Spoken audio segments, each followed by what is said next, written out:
Bonjour et bienvenue à la 17e vidéo de la série Hadoop et compagnie dans laquelle je vais vous présenter l'utilisation basique et simple de HBase grâce à HBase Shell. Donc comme d'habitude, vous pouvez trouver l'ensemble de ce TP sur le site esa-tunisia.github.io/tpbigdata/tp4. En effet, il va y avoir plusieurs parties de ce TP où nous aurons besoin de copier du code. Donc à chaque fois que vous trouverez du code que j'utilise, c'est ici en fait sur ce lien. Alors pour commencer, nous allons d'abord lancer HBase, lancer HDFS pour pouvoir l'utiliser et puis commencer à travailler. Donc la première chose, donc comme dans les TP précédents, nous allons travailler sur les conteneurs, Hadoop que j'ai mis à votre disposition. Alors on va regarder ce qui va se passer. Donc si on tape docker ps, donc on vérifie si les conteneurs sont démarrés. Donc pour notre cas, ils ne sont pas démarrés. Donc tout de suite, on va démarrer les conteneurs. Donc Hadoop master, Hadoop slave 1 et Hadoop slave 2. Ah, une petite faute de frappe ici. Hop. Voilà, donc là, il a démarré les trois conteneurs. Donc, on va lancer donc, le bash sur le conteneur Hadoop Master pour pouvoir nous connecter dessus.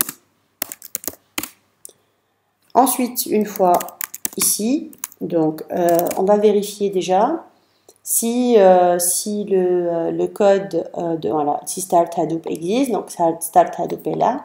La première chose qu'on va faire, c'est d'abord de démarrer les démons Hadoop. Donc on a besoin en fait pour pouvoir lancer HBase et l'exécuter, on va avoir besoin que HDFS soit actif et que tous les démons nécessaires, donc le name node et l'ensemble des data nodes, soient lancés parce que comme expliqué tout à l'heure, HBase utilise HDFS pour le stockage des données. Alors, une fois on a lancé HBase, on a lancé plutôt Hadoop, on va pouvoir démarrer HBase. Alors, on peut utiliser, il y a un fichier start hbase.sh. Là, on ne va pas utiliser .slash parce que il existe donc dans le répertoire de base de HBase qui est déjà inclus dans le path. Donc, il reconnaît tout de suite le fichier start hbase.sh. Alors, on attend un petit peu que les démons démarrent. Et puis, on pourra vérifier qu'ils sont tous démarrés en utilisant JPS. Donc là, on remarque par exemple que nous avons, en ce qui concerne Hadoop, on a le name node, on a le secondary name node, parce qu'on est ici au niveau du master. Ensuite, nous avons également le hashmaster, qui représente, donc on a aussi, par rapport à Yarn, on a le Resource Manager par exemple, on a aussi le hashmaster qui représente le maître de HBase, on a le core empire qui représente le zookeeper, et puis le region server qui est propre à HBase également. Alors, une fois c'est fait, nous pouvons démarrer le shell de HBase. Donc HBase Shell va nous permettre d'exécuter des requêtes interactives pour tester un peu ce que fait HBase de façon très simple. Alors notre objectif, c'est de créer une petite base de données donc, qui va ressembler un peu à ceci.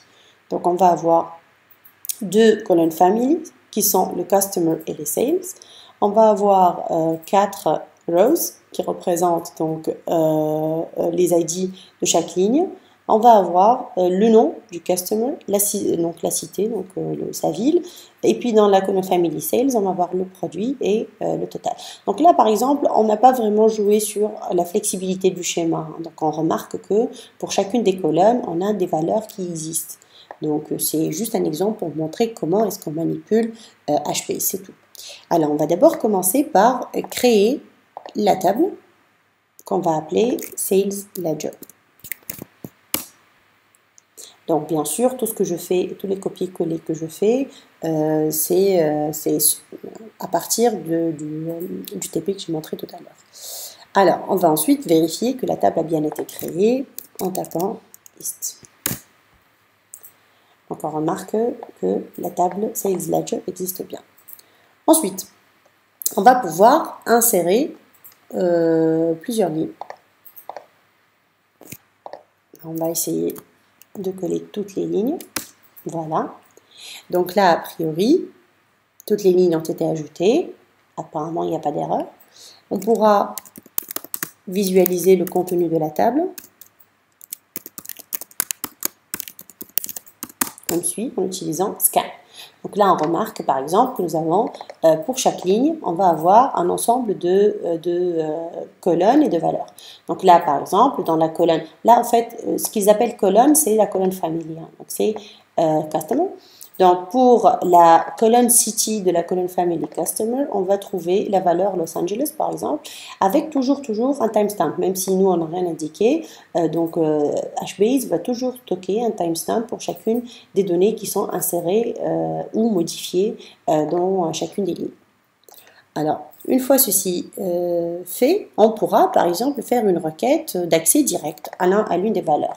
Donc là, par exemple, cette requête-là va permettre d'afficher les valeurs de la colonne Product de la ligne 102.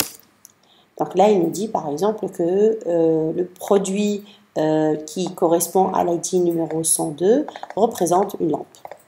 Voilà. Alors, pour quitter le shell, bien entendu, on tape Exit.